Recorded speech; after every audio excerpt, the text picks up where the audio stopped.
Valentine's Day na celebration na naman ng mga magkasintahan. At para sa mga may jowa dyan, congratulations. Sana magtagal pa kayo. Kailan kaya ako makaka-relate, ano? At gaya nga na nabanggit ko sa aking previous episode, dalawang romance novel ang i-feature ko for this month. Para sa pangalawang romance novel, akin napili ang isang story na may very unique take sa pag-ibig. Dahil hindi lang to umiikot sa mga magsing-irog, kundi pati sa pamilya at iba't ibang anyo ng pagmamahal. Kasi hindi lang naman sa karelasyon natin nararanasan ng love eh. Madalas, nagsisimula ito sa loob ng tahanan. Sa librong Before the Coffee Gets Cold, makikita natin na kung paano ang isang tasa ng kape ay nagiging tulay sa second chances at mga pusong punong-puno ng what ifs. Kung may pagkakataon kang bumalik sa nakaraan, babaguhin mo ba ang nangyari? O uunawain mo na lang ito? Ako nga pala ulit si Tessa Saavedra. Samahan niyo ako dito ulit sa isang pahina, isang kwento, isang aral. Ang sarap pala magbasa.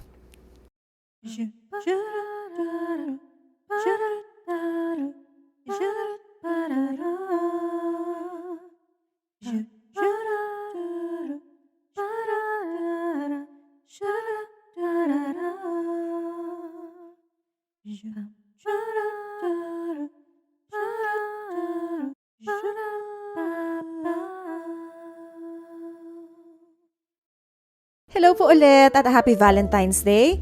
Kung katulad ninyo ako na parang isang dekada ng walang jowa, I feel you. Pero don't be sad. You can still celebrate Valentine's Day kahit na wala kang significant other. Hindi lang naman siya dapat celebration with a significant other eh. You can celebrate it with your family at hindi man sing nakakakilig, at least you're still celebrating it with people you love and who loves you back. Kasi kung tutuusin, ang novel na ito ay hindi lang naman tungkol sa pag-iibigan ng mga magkasintahan or boyfriend and girlfriend. May malalim din itong anggulo sa pagmamahal mula sa pamilya, pero more on that later. At dahil dyan, before we forget, feel free to comment, like, subscribe, and hit the bell icon so you won't miss out on my latest book review. And if you're listening over at Spotify, please follow my show Ang Sarap Pala Magbasa and help me build a community of bookworms. So to kickstart the show, let's tell something about the author. Toshikazu Kawaguchi was born in Osaka, Japan in 1971. He formerly produced, directed, and wrote for the theatrical group Sonic Snail. As a playwright, his works include Couple, Sunset Song, and Family Time. The novel Before the Coffee Gets Cold is adapted from a 1110 Productions play by Kawaguchi, which won the 10th Suginami Drama Festival Grand Prize. I discovered this book by simply browsing through the internet. I guess the title intrigued me. Gawa ng coffee girly din ako at na-curious ako kung bakit ito yung ginamit na vessel sa time travel instead of yung typical time machine. So that really sparked my curiosity. So next up, the synopsis. Before the Coffee Gets Cold is a Japanese novel set in a small mysterious cafe in Tokyo, where customers are given a rare chance to travel back in time. However, the time travel comes with very strict rules. Number 1, you can only visit the people who have already been inside the cafe. Number 2, you cannot change the present no matter what you do. The future stays the same. Number 3, while back in the past, you must stay in the seat and never move from it. And last, but not the least, you must return before the coffee gets cold. So the story is told through 4 interconnected stories, each focusing on a different customer who chooses to go back in time, not to change their fate, but to find closure, understanding, or peace. So basically, the story is divided into 4 parts. So the first story is about the lovers, Fumiko and Goro. Fumiko wants to confront Goro, the boyfriend who suddenly left her, hoping to finally understand why he chose to walk away. The second story is the husband and wife, Fusagi and Kotake. Kotake travels back in time, hoping to read a letter from her husband before Alzheimer's took away his memories and their shared moments. The third story is about the sisters, Hirai and Kumi. Hirai goes back in time, burdened by regret and the words she never got to say to her sister. And the last story is about the mother and child, Kei and Miki. This is the only instance where the character chose to travel to the future para makita niya yung anak niya na hindi niya napalaki. Dahil she died, spoiler alert, dahil namatay siya because of childbirth. For these emotional journeys, the novel explores themes of love, regret, forgiveness, and the importance of the present moment. It gently reminds the readers that while we can't change the past, how we move forward is always within our control. So I'm sure that you're also wondering bakit kape yung napili ng author. Hindi yung typical machine na ginagamit sa mga pangkaraniwang time travel story. And in fact, dahil nga the story is set in Japan, bakit hindi rin siya gumamit ng mga Japanese reference like tea, sake, or sushi even, di ba? Gawa ng nasa Japan naman sila, bakit hindi na lang Japanese reference? So according to my research, coffee represents the fleeting nature of time. Just like a hot cup cools down, moments in life pass and can't be held forever. So, di ba po, ang kape, mas masarap siyang inumin unless it's iced coffee. Pero if it's hot coffee, mas masarap siyang inumin na dahan-dahan, di ba? You have to take your time while drinking it. Yun yung pinaka-essence of drinking coffee. Hindi mo naman talaga siya dapat madaliin. So, parang ganun yung message ng story. We have to take in every moment as much as we can and not think about the future too much. Kumbaga, be present. You have to be in the moment to fully experience it.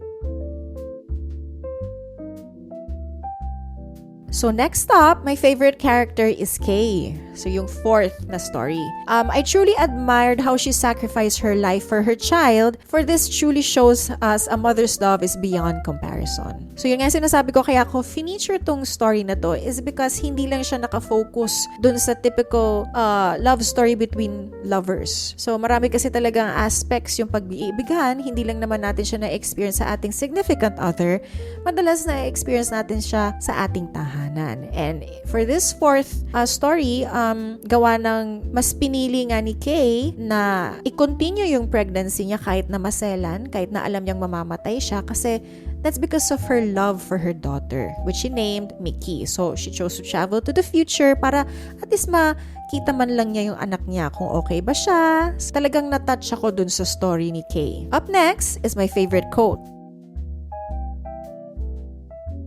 Even if the future doesn't change, the heart can. It captures the soul of the book. A reminder that healing doesn't always mean changing what happened, but changing how we carry it. So as part of our healing process, talaga namang hindi na natin mababago yung nangyari. We have to slowly take our time to reflect on it. And as we go along, dahil nga unti-unti natin natututunan kung ano yung naging pagkakamali natin or kung ano yung naituro sa atin nung significant moment na yon, ay dadalhin natin sa ating buhay. And it may not change what has happened in the past or the pain that we're feeling, at least for sure natuto naman tayo dun sa moment na yon.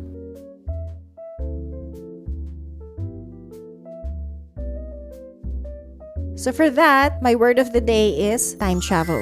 So in science fiction, it is the action of traveling through time into the past or the future.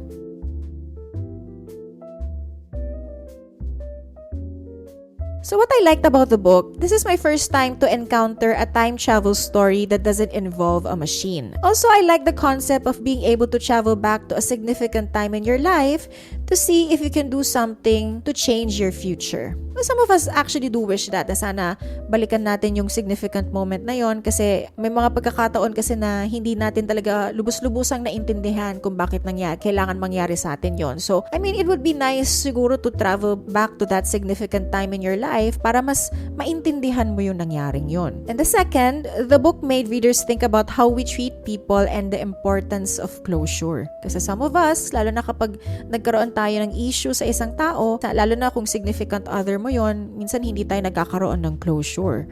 And mahirap dalhin yon kasi para siyang sugat na tinapalan lang ng band-aid, hindi ginamot, habang buhay mo siyang dadalhin. What I also liked about the book is that it highlighted how small actions or words can matter deeply in relationships. Like I said, sa story na ito, makikita natin ang iba't ibang klase ng pagmamahal, romantic, familial, at unconditional love, at kung paano ito humuhubog sa puso ng bawat character.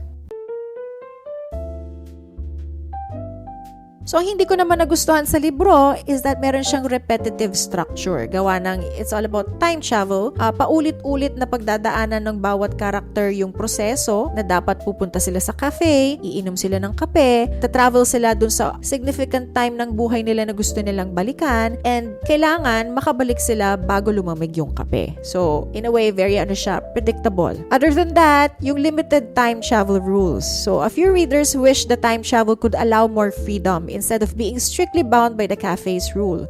So, di ba nga, hindi ka pwedeng umalis doon sa pwestong yon. Basically, kung ano lang yun na-experience mo dun sa moment na yun, yun lang. So, I guess you can ask questions na you've never asked before, pero basically, hanggang dun ka lang. So, in a way, it's very nakakabitin.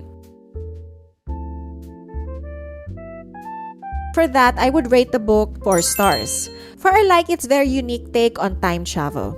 Although the story did tug into my heartstrings, siguro medyo hindi lang ako masyadong nag-resonate sa story na ito. Kung akong tatanungin, I don't necessarily want to go back to a significant time in my life kasi I like to move on eh. I mean, I did have regrets, pero would I necessarily want to go back in time to see it again, to see that significant moment in my life again? Not really. I'm the type of person kasi who moves on and doesn't want to dwell too much in the past eh. But I do a lot of reflection naman para hindi ko pa rin makalimutan yung mga natutunan ko at naging pagkakamali ko. Pero how about you? Is there a significant moment in your life na gusto mong balikan? Comment down below. For a book that retails for 645 pesos, meron ka ng 4 na story about sa iba't ibang klaseng pag-ibig. Through its simple yet emotional stories, the book teaches us the value of love, forgiveness, and living fully in the present. At gaya nga nung napaka-famous line dun sa pelikulang Kung Fu Panda, "You are too concerned with what was and what will be." Is a saying. Yesterday is history. Tomorrow is a mystery, but today is a gift. That is why it is called the present. today is a gift. That's why it's called a present. So there's no point in dwelling in the past or worrying too much in the future. Instead, mag-focus tayo dun sa ngayon para hindi tayo magsisi at hindi natin i-take for granted lahat ng mga importanteng nangyayari sa atin sa kasalukuyan. So for the final thoughts, ang sarap pala magbasa dahil itinuturo ito sa atin na harapin ang ating pagsisisi kahit gaano man ito kasakit. Ang sarap pala magbasa dahil ating natututunan na huwag ipagpaliban ang sasabihin dahil baka wala ng pagkakataon bukas. At ang sarap pala magbasa dahil ipinapaalala nito sa atin na mamuhay sa kasalukuyan. Dahil ang bawat sandali parang kape, hindi pwedeng palamigin. And that concludes today's episode. Sana nagustuhan nyo itong libro na may very unique take on love and time travel. Alam ko na malayo ito sa nakagisnan nating romance novel, yung mga talagang nakakakilig. But given na wala nga akong jowa, ito yung libro talaga na in a way nakaka-relate din ako eh. Kasi may iba't ibang anggulo siya patungkol sa pag-ibig. Para in a way, hindi lang yung magsing-irog yung makaka-relate, kundi lahat. Diba? Again, please don't forget to comment, like, subscribe, and hit the bell icon so you won't miss out on my latest book review. If you happen to know friends or even family members who love to read books, invite them to watch my show as well. For those of you listening on Spotify, just search for my show, Ang Sarap Pala Magbasa, hit the follow button, and join me in building a community of bookworms. Ako nga pala ulit si Tessa Saavedra. Samahan niyo ako ulit dito lang sa isang pahina, isang kwento, isang aral.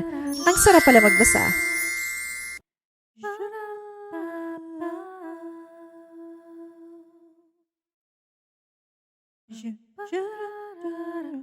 Shut up.